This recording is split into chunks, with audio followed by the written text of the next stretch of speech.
Today, Revel announced this thing right here. This is the Ranger, I'd say maybe 2.0.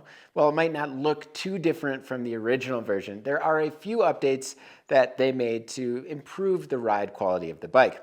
And while there have been countless reviews talking about how this bike pedals and descends above its weight class, naturally, I wanted to try it out in a variety of settings: dirt road riding, single track pedals, and yes, of course, bike packing. Let's jump into it.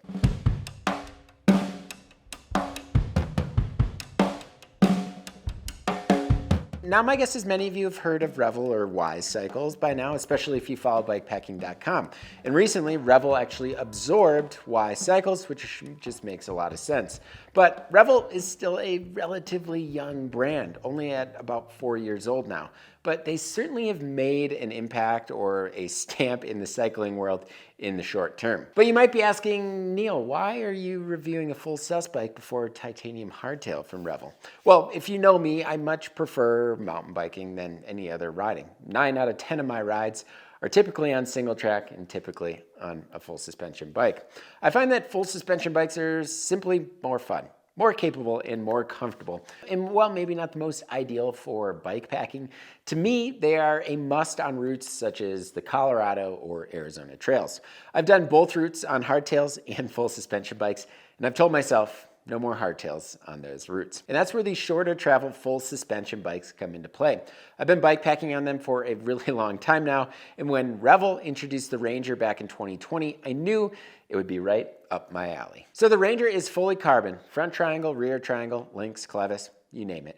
It's built around 115 millimeters of rear travel and 120 millimeter fork. Like all Revel full sus bikes, they use the Canfield Balance Formula, or CBF. The CBF is the brainchild of the Canfield brothers, and the idea was to create a pivot design that works well through all of the bike's travel, not well in just a few sweet spots.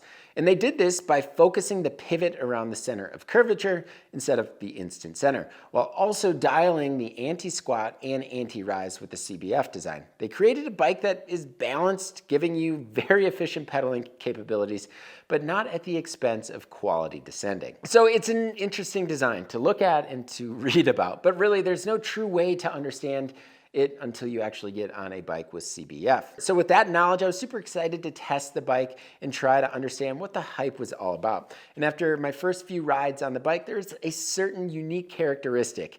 It pedals very well in a wide variety of conditions, that's for sure. But the key word here is pedals. I noticed that the bike indeed wanted me to just keep pedaling, even when I was interrupted with an obstacle. I wasn't getting hung up, but rather the bike kept somewhat pushing me forward, helping me keep momentum. Now, the shorter the travel, the easier this is to accomplish. So I definitely am curious to see how the CBF performs on the larger travel Rascal or Rail. But because of this, it definitely kept me on top of my pedal stroke instead of working behind it, so to speak. And while this might not be a defining feature of CBF, as I definitely feel this on split pivot and other full suspension designs, I find that I almost always prefer keeping that shock fully open. It's a much more comfortable ride, but still very efficient. It almost felt like I was able to exit technical bits with as much momentum as I entered them. And out bike packing all day, that efficiency definitely goes a long way and saves fatigue and time. That being said, the Ranger is very stiff when locked out, extremely stiff. Paired with the SID locks and the medium frame in this particular design, I would flip the lockout on well-graded gravel roads or pavement, and it was super efficient. So before we dive into the Ranger Geo, I just wanted to let folks know that this video is supported in part by Surly Bikes. Surly, they make serious steel bikes for people that don't take themselves too seriously. They make bikes that are versatile and durable, that can be dressed up or down for commuting, bike packing, ATVing, gravel grinding, or really whatever you call fun on 2 wheels. With 15 original dirt-friendly platforms, they offer something that fits just about anyone for any style of riding. So for more on Surly, make sure to hit this card right here, or also find the link in the description below. All right, so there's no real surprising numbers when it comes to the Geo. It's a modern day XC or downcountry bike, whatever you want to call it, coming with a 67.5 degree head tube angle, 436 millimeter chainstays with a 1170 millimeter wheelbase on the medium. The 653 millimeter reach was a touch shorter than I would like, but it complemented the 75.3 degree seat tube angle well, putting me in a pretty good position for most of my riding. But I did find myself kind of on the front edge of the saddle or even standing up when I needed to kind of tackle some super steep uphill sections. At 5'9.5", the bike actually fit me very well despite being in between the medium and large. I sized down to ensure I wasn't losing any of those cross-country characteristics while also having a slightly smaller bike to just maneuver around. So one thing you might notice right off the bat is the relatively short standover numbers. 699 millimeters on the medium, which looks a little strange when you see all of this exposed seat tube. But the seat tube comes in at 403 millimeters and has plenty of space to run a pretty big dropper. This medium frame actually came with a 150 millimeter dropper post, but I could certainly go bigger if I wanted. Overall, the frame is very minimal in general, which certainly helps with that weight savings. And I would say the Geo is pretty safe considering some other XC bikes we have seen launch recently, such as the Allied BC40. While they didn't actually change any of the numbers on this bike, they did change the rear triangle with an improved carbon layup that is said to achieve 20% more stiffness with no added weight. They also added all new links, made the bike UDH compatible, and the shock mounting hardware is now titanium. Fancy pants. The frame continues to come with an integrated headset and threaded bottom bracket and comes with chainstay and down tube protectors. Peaking at the rear end, despite the claimed 2.6-inch tire clearance, it's really tight back there. I actually had a bit of rub during my Death Mud excursion with 2.6-inch Victoria Mezcals mounted on the 27 millimeter Revel rims, which I would say is to be expected when you get screwed by the weather, but it's something worth noting as I think a bit more mud clearance could be nice. So the CBF and Geo really made for a quick and efficient ride, and I felt very comfortable on the bike right away. Well, it's not gonna feel like your short travel, super racy XC bike. It's actually not too far off from that. I had a blast climbing on this thing, and putting the hammer down on, say, a flat stretch of single track really launched this bike forward quickly. It also handled those tight corners really well, those tight, slow corners when you're climbing, and I think that kind of goes back to perhaps picking the medium frame over the large frame. But perhaps the highlight was the uninterrupted pedal feeling over Chundari terrain. Even when you have the rear shock in the fastest rebound setting, it seemed to actually handle things really well without wanting to buck you completely off the bike. But for those who are wondering, I did mess with the rebound quite a bit on the Sid Lux, and I found the best or most comfortable setting was in that middle setting, 5 clicks from Turtle. So on the descents, I actually felt at home. It's still not a trail bike, but it's much more than a straight up XC bike. And even though I lost all of my POV footage when I lost my GoPro last week, I assure you that it wants to go fast and eat up chunky, steep terrain extremely well. So I ended up setting sag at 30%, and it was perfect. I used up all of my stroke on larger hits, but never actually bottomed out. And this may be a coincidence, but I've never had an easier time setting up suspension on a bike. Not much to complicate things with this pretty simple Sid Lux, but it just felt perfect right off the bat. All right, so speaking of shocks, I haven't used the new Sid stuff, and I was actually really impressed. Not only with the setup, but just the lightweight, minimal nature of each shock.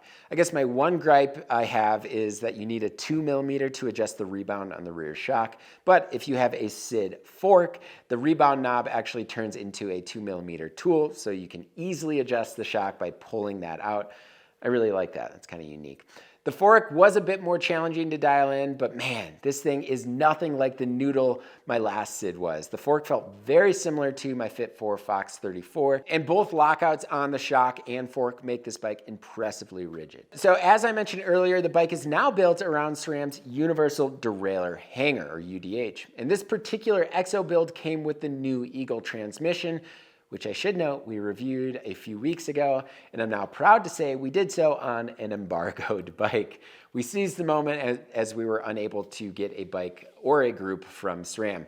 All of my thoughts are in that video, which is linked below, but after 150 or so more miles on this bike, I'm not only impressed with the shifting under load even more than I was, but I'm super surprised by its capability of shifting in really, really crummy conditions. The bike has a few wheel set options, but my bike came with Revel's very own RW27 wheels. Revel actually partnered with an aerospace facility in southern Utah to develop and manufacture a more environmentally friendly wheel that doesn't use harmful or brittle epoxy.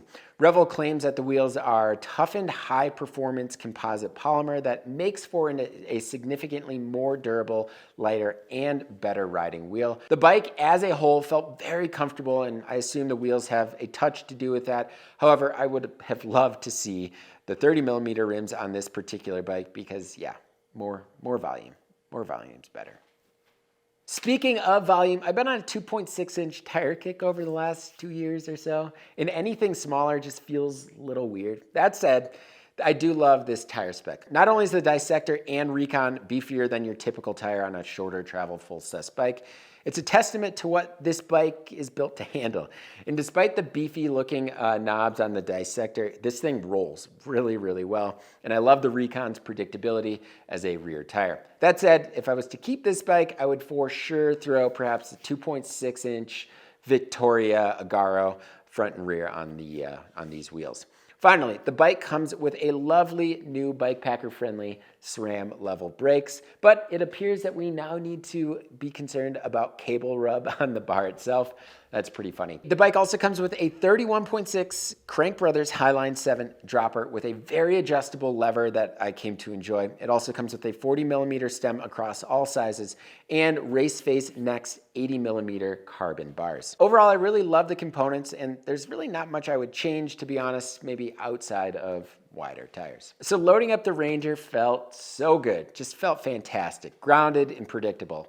And I know it might sound funny, but each time I load up a full suspension bike, I find that it just becomes even more capable with that extra weight to plant the bike on both descents and climbs. The front triangle space is a little bit tighter on the medium, but I guess compared to some other frames out there, yeah, there at least is something to work with here. Another Colorado brand, Bedrock Bags, made this awesome custom frame bag, and it worked really well for a stove, some water, and other smaller items. The frame also comes with 2 mounting spots inside the frame and another on the down tube for bottle or tool accessories. As I mentioned earlier, the new level brakes truly make for an easy install of a handlebar bag.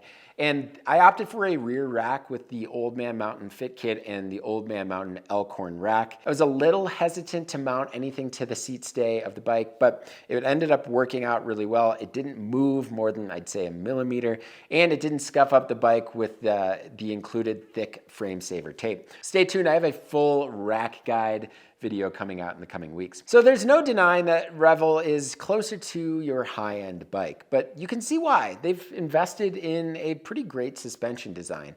And while I'm not the biggest fan of the look or the industrial design as a whole, I do love the two-tone tan colorway, and it's hard to beat that weight, coming in at 26 pounds, 4 ounces with GPS mount, bottle cage, and a little bit of dirt. And if you're looking for a quick bike that rides like a trail bike on the downs, is as agile as an XC bike on the climbs, that can be comfortably pedaled all day over multiple days, well, the Ranger is a pretty fantastic option. Just briefly comparing the Ranger with the Salsa Spearfish, I have a ton of time on the Spearfish. The Ranger climbs ever so slightly better than the Spearfish. It definitely descends better than the Spearfish. The Ranger is much lighter than the Spearfish. I just wish that the Ranger had a little bit more frame space for larger capacity frame bag. During the time of recording this, I am still waiting on updated pricing and build kit, so I will put those in the description below. But the bike does come in 4 sizes from small to extra large in this Tang or the D Le Col, which also comes with new copper and gold decals. So what are your thoughts on the Ranger? Let me know in the comment section below. If you like what you saw in this video, hit that subscribe button and notification bell, and consider joining the Bikepacking Collective. Support from our members sustains this channel and everything we do at BIKEPACKING.com. And if you join by the April 17th deadline, you'll receive the special edition issue 10 of the Bikepacking Journal. So click on the card in the top right corner or find the link in the description below. As always, thank you all so much for watching, and until next time, pedal further.